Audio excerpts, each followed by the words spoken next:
Chapter 4. It still seemed like the middle of the night when we awoke. Even in the early hours, Z looked serenely beautiful. She kissed me. I wasn't sure why. As she got out of bed, I saw the gracefulness of her limbs and the startling purity of her flesh in the ray of moonlight creeping in. The rain had stopped and the air smelt damp. She picked up her child. Her belly was flat, showed no sign of its pre-birth heaviness. She was strong and fit, had to be. I got up too and instinctively went to draw the curtain. "No!" she barked. The curtains were thin and the moon was full, but disappearing behind the rooftops. The sky was mercifully clear of smoke. With automatic assumptions, she handed me the baby and lit a candle. The whole atmosphere of the place was changed. Again, shadows closed us in. The boy wriggled sleepily against my chest. I'd never held a baby before then. She gave me a measured look. Briefly, she spied through a hole in the curtain cloth and mouthed, "Bloody cat," before turning to me. Holding out her hands, she expected an automatic response. There was complete quiet as I gave her the soft flesh. Then a scream erupted from outside. "Nothing," she said. "Just some crazy sub, unusually close, perhaps." We went downstairs silently. I was left in the front room as she went back upstairs with the child to see her mother. There was muffled crying and words I couldn't make out. Sipping the weak, warm grog, I thought of the excuses I would give to Joe, and I began to wonder about the practical looking after of the baby boy until I could get him legal papers. And I was also aware of a tremendous flow of blood through my system. I was exhilarated. There was an inward smile at my rebellious act. It was real. What I was doing was real and meaningful, I quickly told myself. Z came down with tears in her eyes. "I have to feed," she said. And again, for the first time, I realised that for her this was no game, that she was giving up her child for a better life. It was a cold slap of realism, no game at all. I sat watching her feed the baby in a kind of mystical silence. Occasionally she paid me attention, or she told me where things were and what to pack in the bags. Finally, she told me to take something from a drawer in the chest, squeezed into the cluttered small room. I pulled out a toy. "I want him to keep this," she said, pulling the baby's wet mouth from her teat. The boy gurgled. He had not cried. It was as if he were stupefied and now nourished and content. "I'll try and get work as a helper in the household," she said suddenly, "but I'll need your help." I took her words for granted. It seemed a government official was no more than a puppet, perhaps no more than a helpless baby. "Yes," I replied tamely. "Time to go," she said. We were about to leave when I heard the buzzing of an insect and saw a wasp in a jar. She must have noticed my reaction. "It protects," she tried to explain. "Against what?" "Against the spiders, of course." And it seemed she spat the word out. "Wasps kill them," she explained further. "Wasps, mice and rats." "Is it true?" I asked. "Don't you know anything?" I met her gaze and kept it. "That's why we hate cats so much. Cats kill the rodents." "But cats kill birds too, and birds must surely eat wasps." "Have you seen any birds?" she asked scornfully. And it was true that I had not. In defiance, I thought, she unscrewed the jar and released the wasp as we left the tiny house. All I could think to say as I held the baby for her was, "But they sting." She simply laughed. Taking the baby back, she urged me to check the bags were safe. "Come on," she said. I followed her. Earlier that night, that day, we had been almost as lovers. Z demanded a high price. Before we left a town in Subearth, I later discovered it was called Wayland, she said she wanted to show me something else. "Isn't that too dangerous?" I asked, wary of time passing. "It's okay, the sun is a few hours away. Only the mad ones are about. We have time." "But think of the baby." "I am," cutting me short. The boy was falling asleep again. I was grateful for his easy temperament. My stomach rumbled with hunger pangs. "It's on the way," she said as consolation. There were still subs awake in the dirty corners of shaky houses and empty shops. We passed a brazier burning bright, sending up ashes and with stiff bodies crushed next to it, keeping warm. Turning down a urine-smelling alleyway, we seemed to enter a ruined part of the town. She stepped over some cobbled stones, holding the baby carefully. Time to time we would let out a kind of panicked squeak and then, almost incredibly, revert to sleep. "In here," she said. I followed warily. "Look through here." I went to the barred window. The glass was semi-opaque, but I could see inside. There were shapes of monkeys and muffled screams. What is it? What are they? Chimpanzees, she said flatly. Tested on for the disease. They were the first ones used, before the last war. We've inherited them from your scientists. Sometimes they escape and the disease mutates. They've raped women, killed men. There are wild colonies across Sioux and a pack which freely roams about this town. Why don't you kill them? I asked rationally.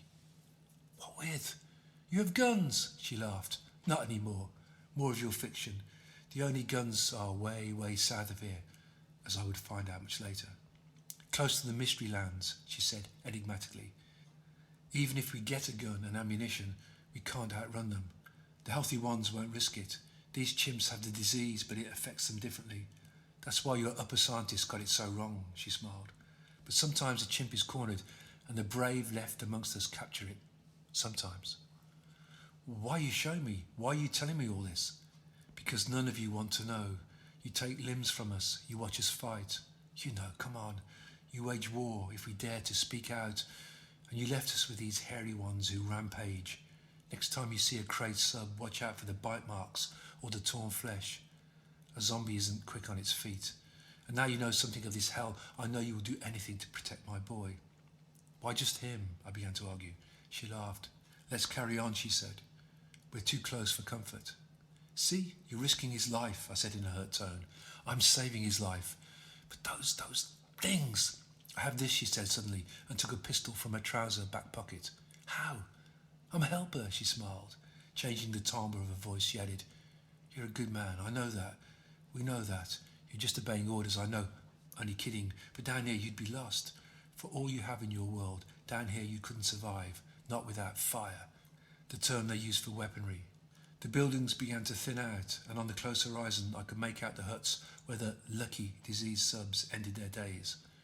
At different points on the outskirts of the town, there would either be one main hut or a cluster of smaller huts. We sat behind a wall and rested. There had been a change in the light. Z's eyes scanned the ground around her. Spiders, she said. I'm kind of surprised there are any left. These bastards reproduce constantly. We kill them and more appear. Okay, in houses it's unusual now. The disease gets spread by body fluids. You could be unlucky enough to be sneezed on, with your mouth open, she added. I detected a kind of bravado as she spoke. This was where she was from, and her people knew how to cope. It was me and my type who were the weak ones. We kill them, the wasps and mice kill them. But the mice and rats bring disease. A nothing disease, she stated. You know, for a long time we didn't even know it was the spiders. Now it's almost always the humans, but the fear spreads. And you, she always addressed me as some kind of ambassador of the uppers. You could have killed them all if you had wanted to. You had the chemicals, the poisons to do that. But that isn't true, I argued, and I knew something about that. When we tried to kill the spiders, there was nothing that didn't affect us too. We aren't immune from the fear. Just the disease, she added. Yes, I conceded. Then why not give this immunity to us, eh?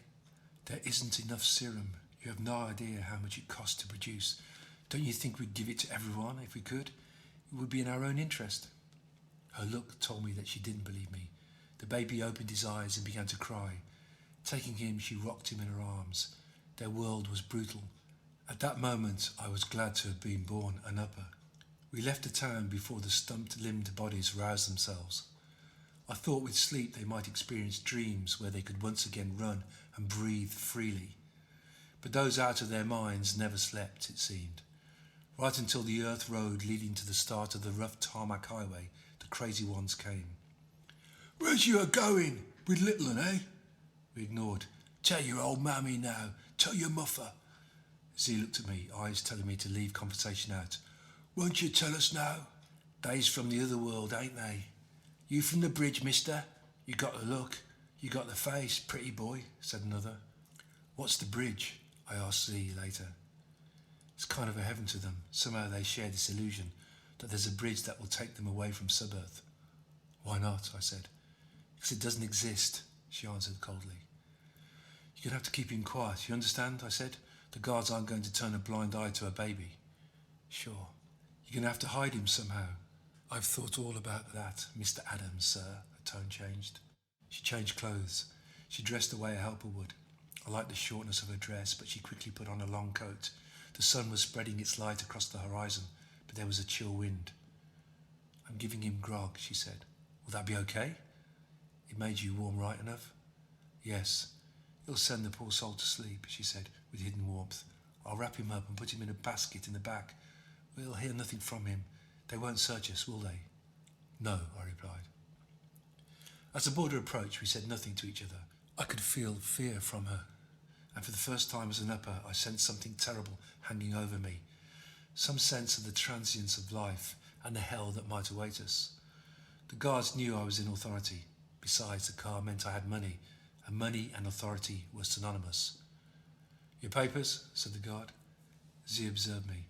They had not asked on the way in, but sometimes there were scares or pretended scares.